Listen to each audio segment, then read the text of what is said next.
हूं नीलू और करते हैं खबरों की शुरुआत। तो चूंकि 26 जनवरी है तो सबसे पहले आप सभी दर्शकों को गणतंत्र दिवस की हार्दिक शुभकामनाएं। और 26 जनवरी 1950 को भारत एक गणतांत्रिक देश बना था क्योंकि देश का संविधान इसी दिन लागू हुआ था। भारत दुनिया का सबसे बड़ा लोकतांत्रिक देश है और आज पूरा देश अपना 72वां गणतंत्र दिवस मना रहा है। थोड़ी देर में दिल्ली के राजपथ पर भव्य झांकियां निकाली जाएंगी जिसमें देश की सभ्यता, संस्कृति, सैन्य ताकत और प्रदर्शन किया जाएगा। साथ ही जवानों के मन मोह लेने वाली परेड भी इसमें शामिल होगी। 3 तस्वीरें आपको दिखा रहे हैं। देश भर में 72वां गणतंत्र दिवस मनाया जा रहा है। बड़े धूमधाम के साथ ये गणतंत्र दिवस मनाया जा रहा है। 3 तस्वीरें आप देख सकते हैं। संघ के कार्यालय पुणे में जो मेन कार्यालय है वहां पर झंडा फहराया गया है। इसके अलावा बीजेपी दफ्तर में, दिल्ली बीजेपी दफ्तर में जेपी नड्डा ने झंडा फहराकर वहां पर गणतंत्र दिवस मनाया और परेड की तस्वीरें भी हम आपको दिखा रहे हैं। तो 3 तस्वीरें आप देख सकते हैं इस वक्त अपने टीवी स्क्रीन पर। आज हिंद भी जान था कैप्टन अमित गवर चौथी ने इसकी कमान every step Amar Sharma and flight captain तो राजपथ पर परेड की तैयारी हो रही है। कुछ देर में यहां पर परेड और झांकी होगी। मोहन भागवत ने हेडगेवार भवन अहमदाबाद में हम आपको बता दें कि झंडारोहण किया है। वहीं जेपी नड्डा ने बीजेपी दफ्तर जो कि दिल्ली में स्थित है, बीजेपी मुख्यालय, वहां पर झंडारोहण किया। 3 तस्वीरें दिल्ली के राजपथ की, हेडगेवार भवन अहमदाबाद, और तीसरी तस्वीर है बीजेपी मुख्यालय दिल्ली की जहां पर झंडारोहण कर दिया गया है। राजपथ पर आप भव्य झांकी भी देखने को मिलेगी। उस झांकी की तैयारी की तस्वीरें हम आपको दिखा रहे हैं। आज भारत की आन बान शान एक बार फिर से राजपथ पर चलती दिखाई देगी।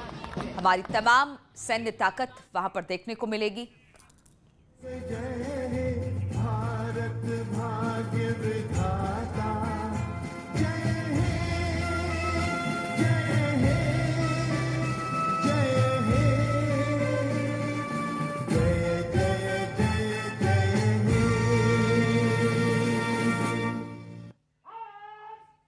लखनऊ सचिवालय की तस्वीर आप देख रहे हैं जहां पर सीएम योगी पहुंचे हैं। उन्होंने वहां पर झंडारोहण किया और फिर राष्ट्रगान के साथ वहां पर सीएम योगी अब लोगों से मुखातिब हो रहे हैं।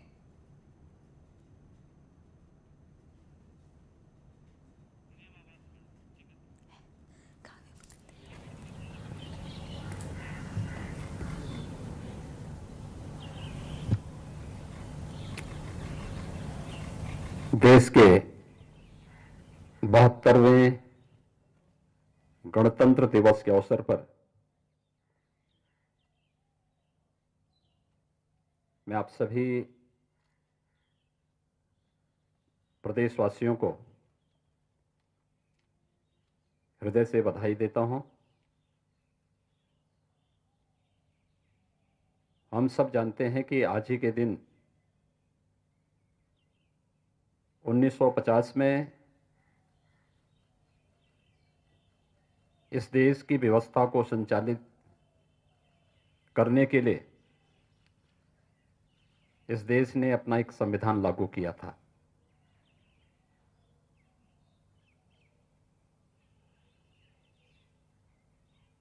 भारत को दुनिया के अंदर सबसे बड़े लोकतंत्र के रूप में स्थापित करने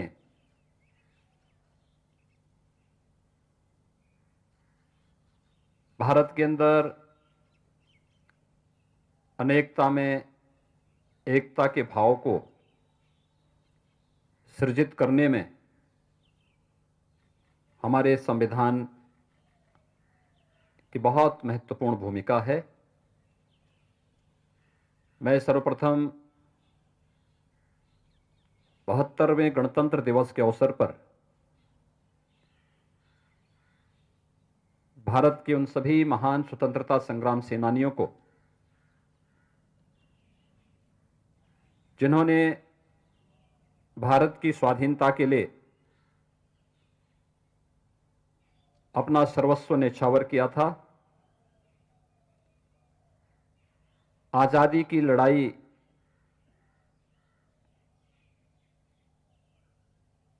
के लिए उन्होंने अपना योगदान दिया था,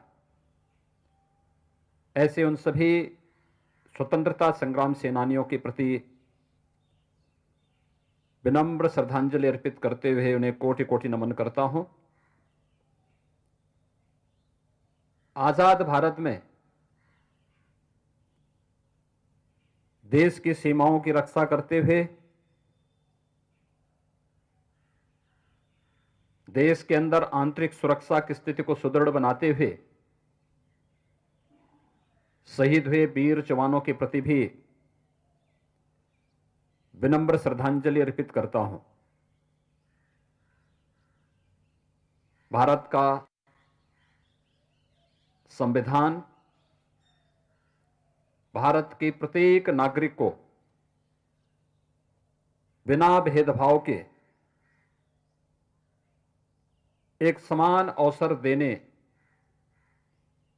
का पक्षधर रहा है और आजादी के बाद 1950 में संविधान लागू होने के साथ ही भारत के प्रत्येक नागरिक ने भारत के संविधान की इस ताकत का एहसास भी किया है। चाहे वह महिला पुरुष के बीच में लिंग के आधार पर होने वाले किसी भी भेदभाव का हो, जाति मत मजहब क्षेत्र और भाषा के आधार पर किसी भी प्रकार के भेदभाव का हो, भारत के संविधान ने कभी भी इस प्रकार की विकृति को कोई भी महत्व न देकर के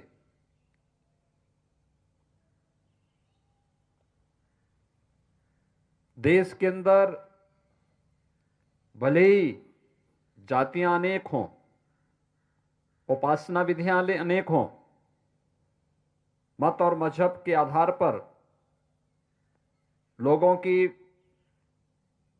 धार्मिक और उपासना विधियां अनेक रही हों, खान पान रहन सहन वेशभूषा अलग अलग रहा हो, लेकिन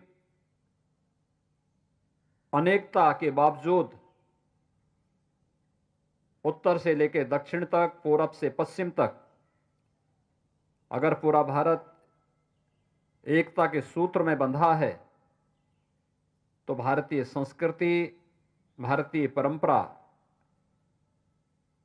और हजारों वर्षों की उस महान विरासत को समेटे हुए भारत के संविधान की इसमें एक बहुत महत्वपूर्ण भूमिका है। अपने संविधान के प्रति श्रद्धा और सम्मान का यह भाव प्रत्येक नागरिक का दायित्व बनता है।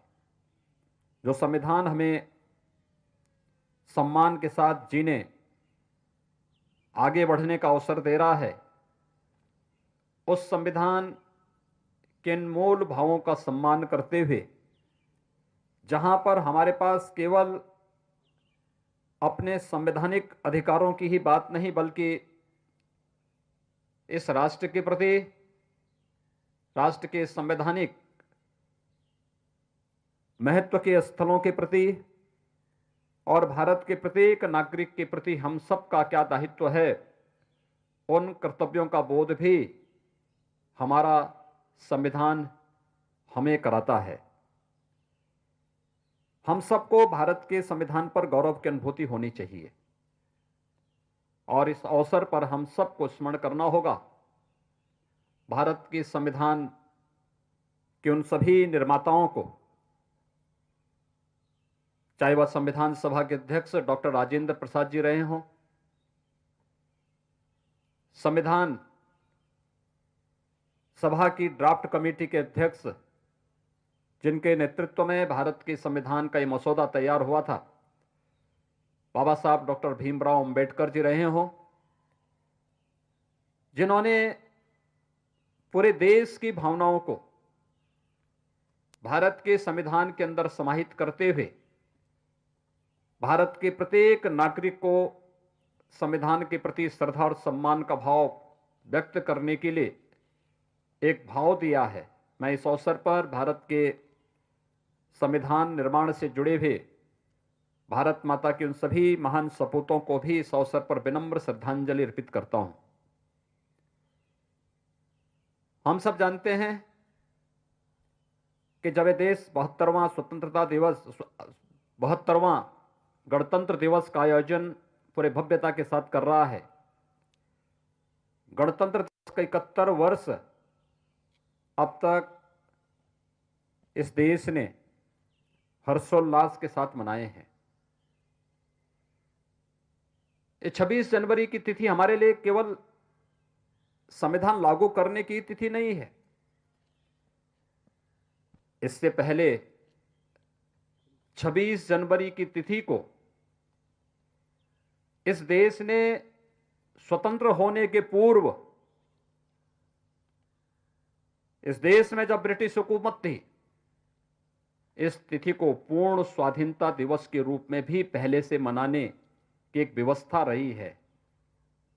और लगभग 1.5 दशक तक ऐसी स्थिति थी जब यह देश 26 जनवरी को स्वाधीनता के पहले इस दिवस के रूप में मनाता रहा है।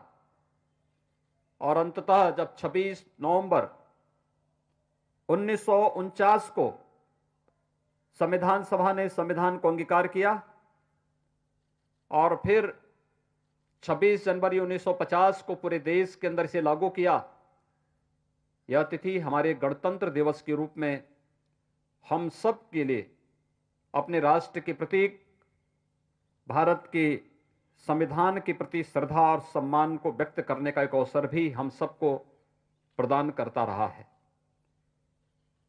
देश के अंदर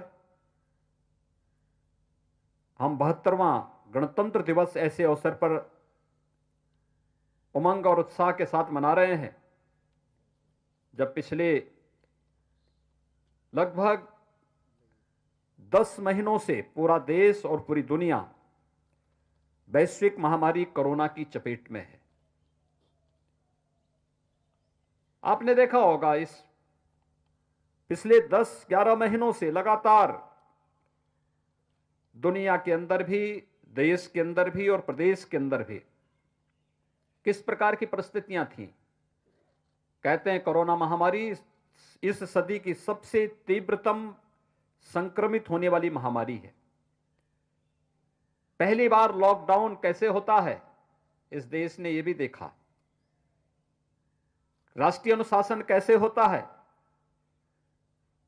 देश के माननीय प्रधानमंत्री जी के आह्वान पर पूरे देश ने राष्ट्रीय अनुशासन का जो परिचय दिया, उसका परिणाम भारत के 135 करोड़ नागरिकों की जीवन की सुरक्षा कोरोना महामारी से बचाते हुए हम सब ने अपनी आंखों से देखा है।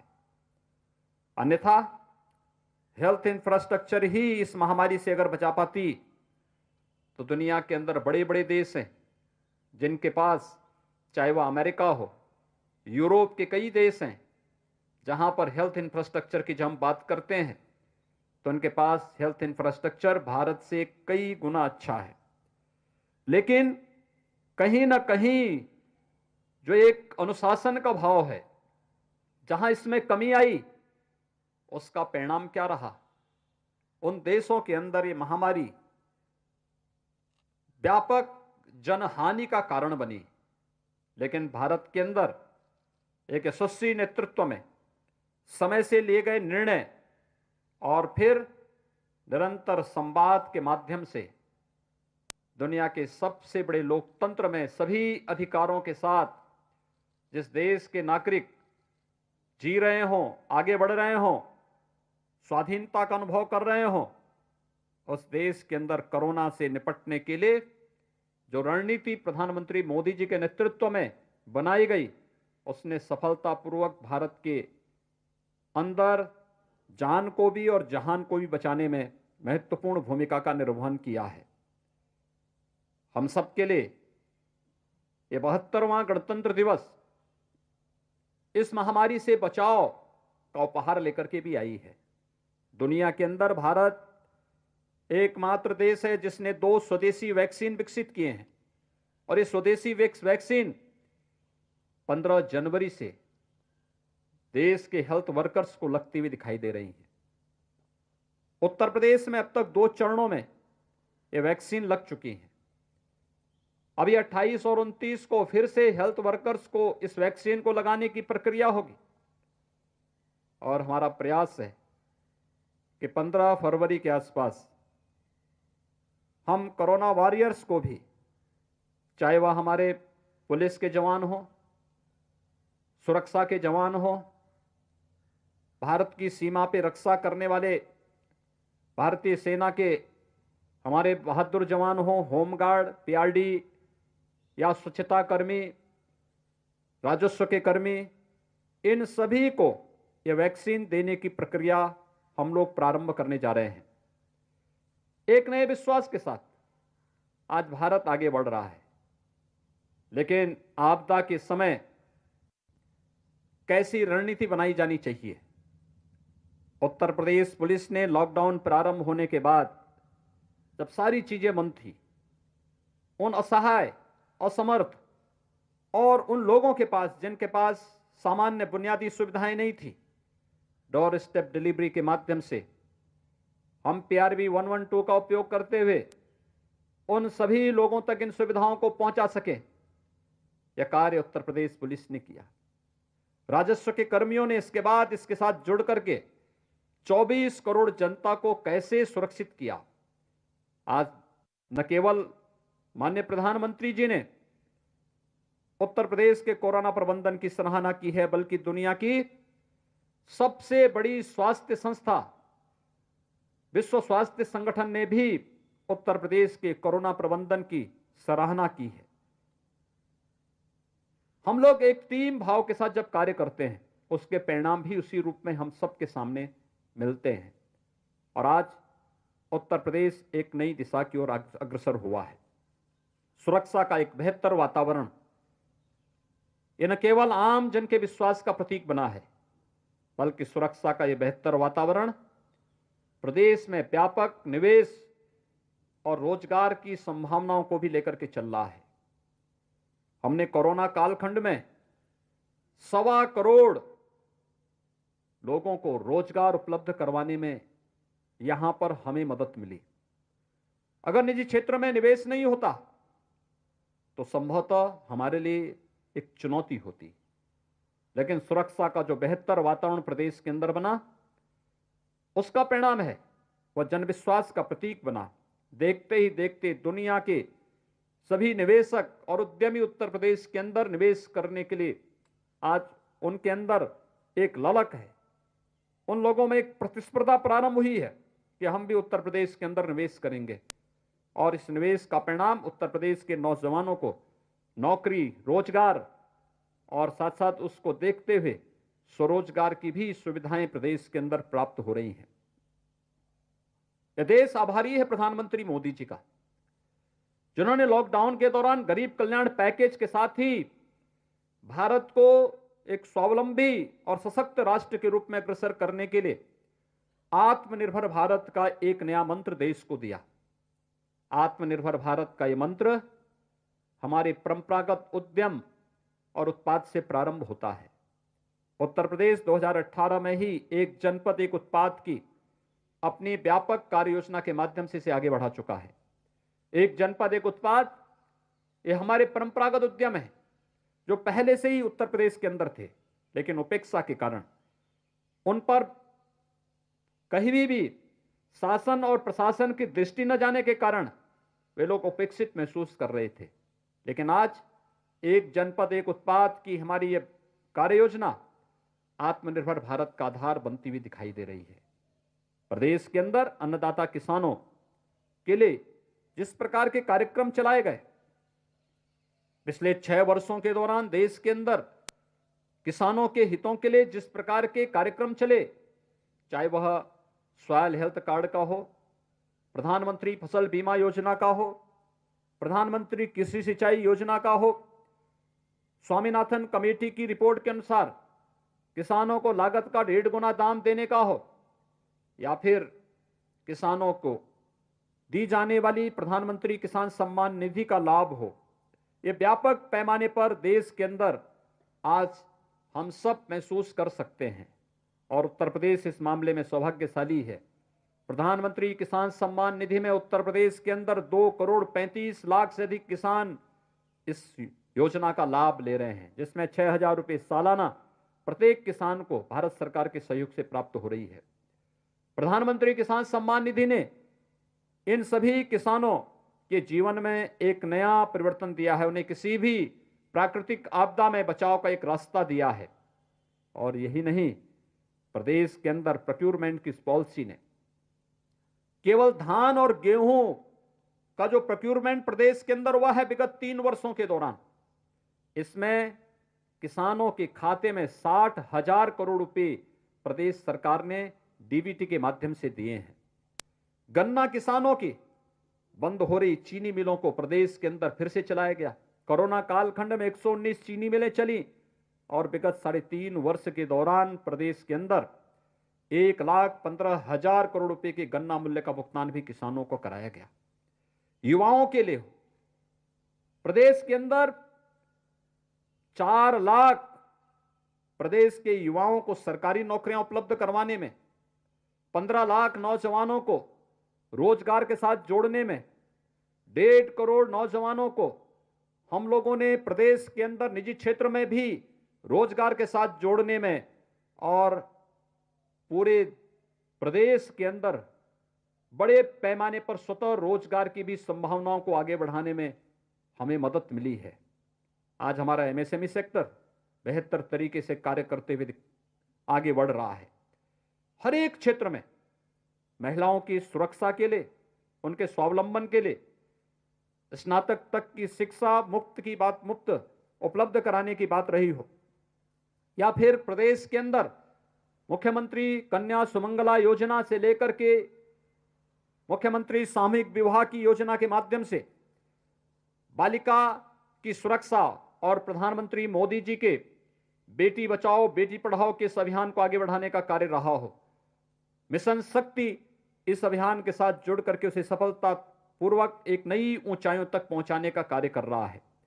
प्रदेश सरकार ने निश्चय किया है, उत्तर प्रदेश का हमारा नौजवान प्रतिभा और ऊर्जा से भरपूर है। उसकी प्रतिभा और ऊर्जा का उपयोग देश कर सके, दुनिया कर सके।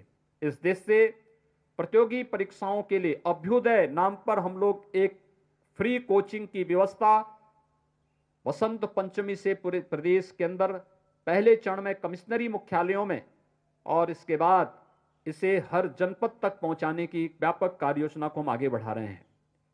ये फ्री कोचिंग केवल नीट और आईआईटी जेई के लिए ही नहीं होगा, एनडी और सीडीएस के लिए ही नहीं होगा, बल्कि यूपीएससी की भी उन अखिल भारतीय परीक्षाओं के लिए भी उन सभी नौजवानों को एक अवसर प्रदान करने, उन्हें एक प्लेटफॉर्म उपलब्ध कराने का एक मंच होगा, जिसमें हमारे प्रशासनिक अधिकारी भी क्लासेस लेंगे, अपने अनुभव का लाभ उन नौजवानों को देंगे और इसमें हम लोग जितो भी बेहतर फैकल्टी हो सकती है उसकी कार्य योजना को पूरी तैयार करके उसको लागू करने के लिए पूरी प्रतिबद्ध हैं।